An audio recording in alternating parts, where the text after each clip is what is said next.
So, even the greatest miss eventually. Let's run it back with Stop Killing Video Games.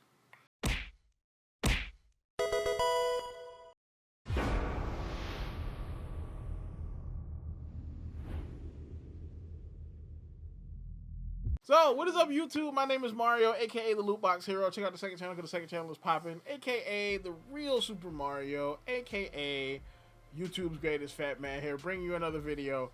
Alright, so, first off, I have been trying to figure out a way to put out more content. My aim has been between 4 and 5 videos a week between the two channels.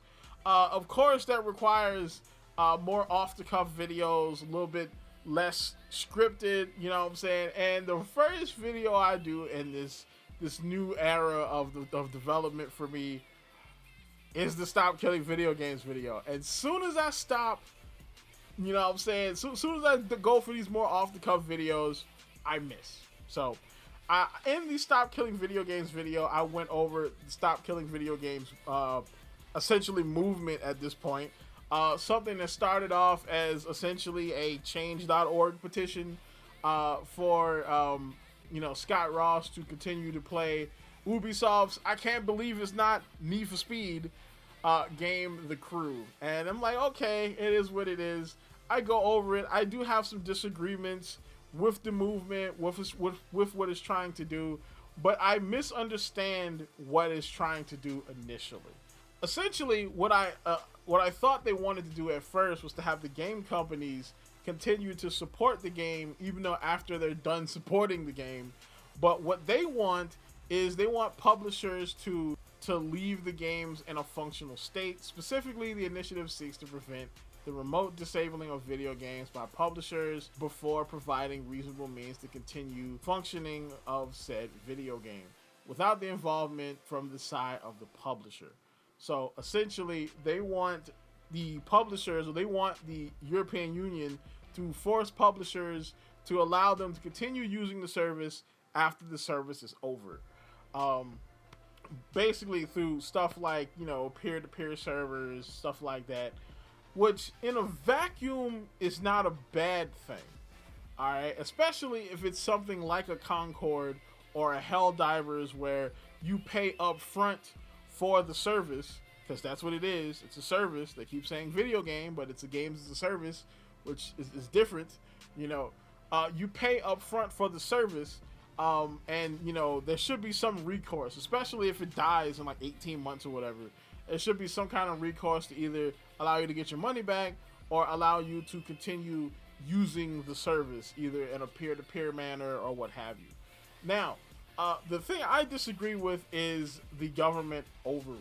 I think that there is asking the government to force companies to do this, I think is a bad idea, specifically when it comes to the European Union, because they do have a history of overreach in the tech industry. There was also some other things in the comment section. Boy, y'all talk about me just because I misread and misunderstood what was going on. Some of y'all comments was goofy, bro. All right, you had this one dude came up here was like, having an expiration date on video games does not mean that the developer has to stop when the date expires. This is crazy. You must be stupid, huh? What does an expiration date mean? Like, what does it mean? Like, somebody tell me. Somebody, is the expiration date a guideline? All right, is that a guideline? You don't actually have to stop supporting it when it's over. No. Like, no, bro. That's crazy, bro. You know what I'm saying? If they're supporting it, it's not dead. Okay? That means if they're supporting the game, then the game is operational. All right? That makes the whole Stop Killing Video Games irrelevant. And and they talked about me. No, y'all was in the comments dropping some straight dingleberries, bro. Another one was, oh, for your Concord example, they could release a dedicated server. This leaves the game in a playable state. Why are you fucking with me? Why are you fucking with me? Why are you fucking with me? Here's the thing. If you want the game in a playable state, if you wanted to play the game so bad, why didn't you do this new thing called play the game? All right, the reason why Concord died, the reason why any of these games die is because nobody wants to play them. It's not like the company just goes, ha ha ha ha, we're not gonna support this game anymore, and then they just run off like a mustached villain in a Vaughn villain film. No, these services die because nobody wants to play them. All right, so if you are so concerned about keeping these, oh, we need to keep in a playable state, then play them. That's how you do it. If you want a service to continue, use the service. Simple as that. But the main thing that I was really talking about is the government overreach. All right, so I long ago, many moons ago, all right, I was like in the, Tea Party, pseudo-libertarian, don't like the government, don't like the establishment, bureaucracy. I was into all that when I was younger. Okay, now I've mellowed over the years, you know what I'm saying? And the Overton window of the right has moved past me a bit. So, I've mellowed out, but I still hold the one thing, that is I am a free market capitalist till the day I die. And I don't believe in a great deal of government overreach, with the exception of trying to protect people from illegal actions and protect people's data and stuff like that. That's fine. But when the government comes in and says, oh, you need to do this with your game, and you need to put, no. Y'all got enough to do over there, being the hall monitors of the planet, then you do to have to come over here and tell me what we need to do in video games. All right. I do not want government overreach in video games, because we already know that this always ends up badly. Look at what's going on with ESG. All right, ESG is essentially government overreach, because basically it's government incentives given to companies to manipulate their behavior, to change their behavior, incentivizing them to change their behavior, as in how they do their products or how they write their stories or how they make their characters. I don't like it.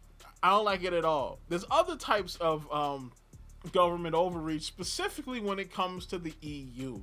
And this is why he is targeting the EU specifically. This is why this is an EU initiative. Because the EU is also very good at bureaucratic government overreach.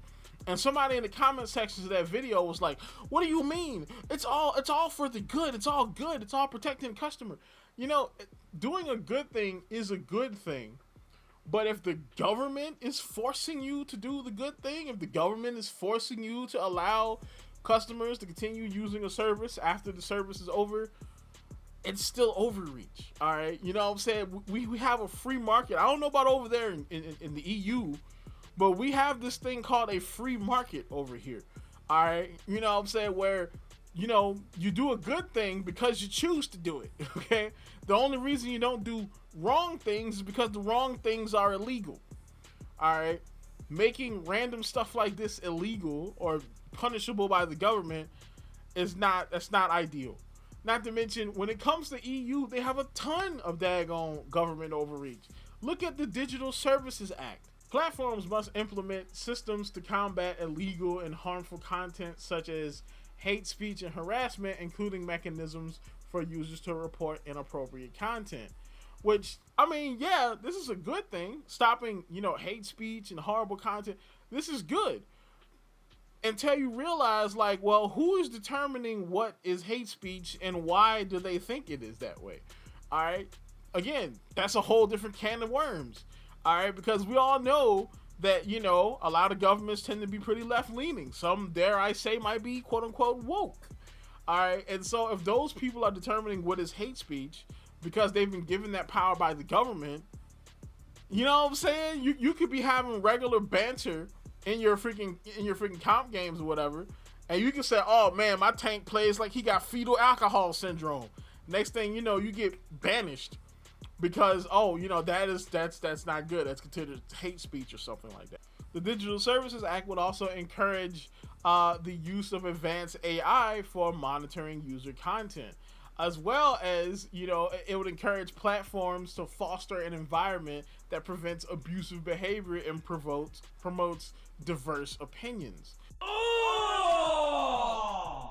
Ew! Dude! What the This is the government. This is not like the companies coming together and making an initiative like this The government is saying that they would have to do this. The government is saying that you would have to promote diverse opinions in your content, which again, in a way, is not a bad thing, but it's the government telling you to do it. Like the nanny state is telling you, you better have some gay black ladies in there.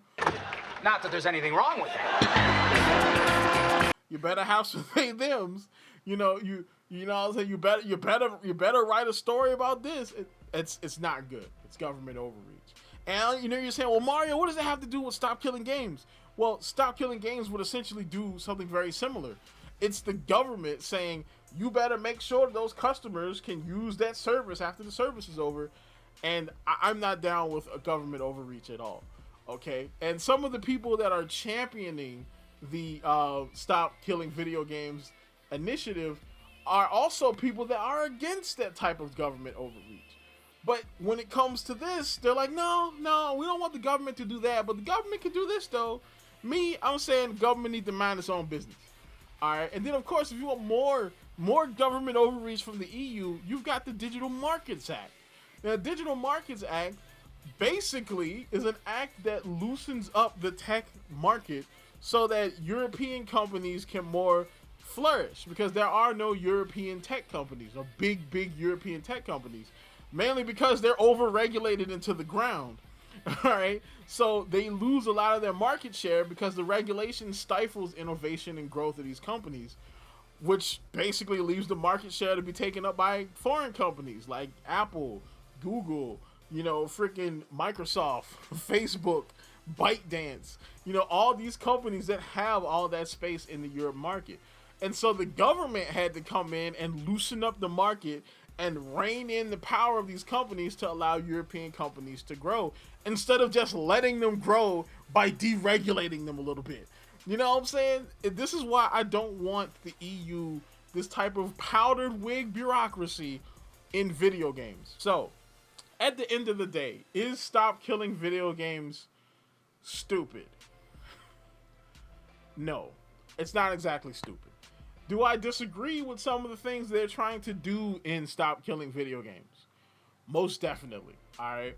But do gamers deserve some way to be able to play these front-loaded purchase games as a service games afterwards? Yes, but it should be the choice of the company. It should not be a mandate of the government. So, that's about it.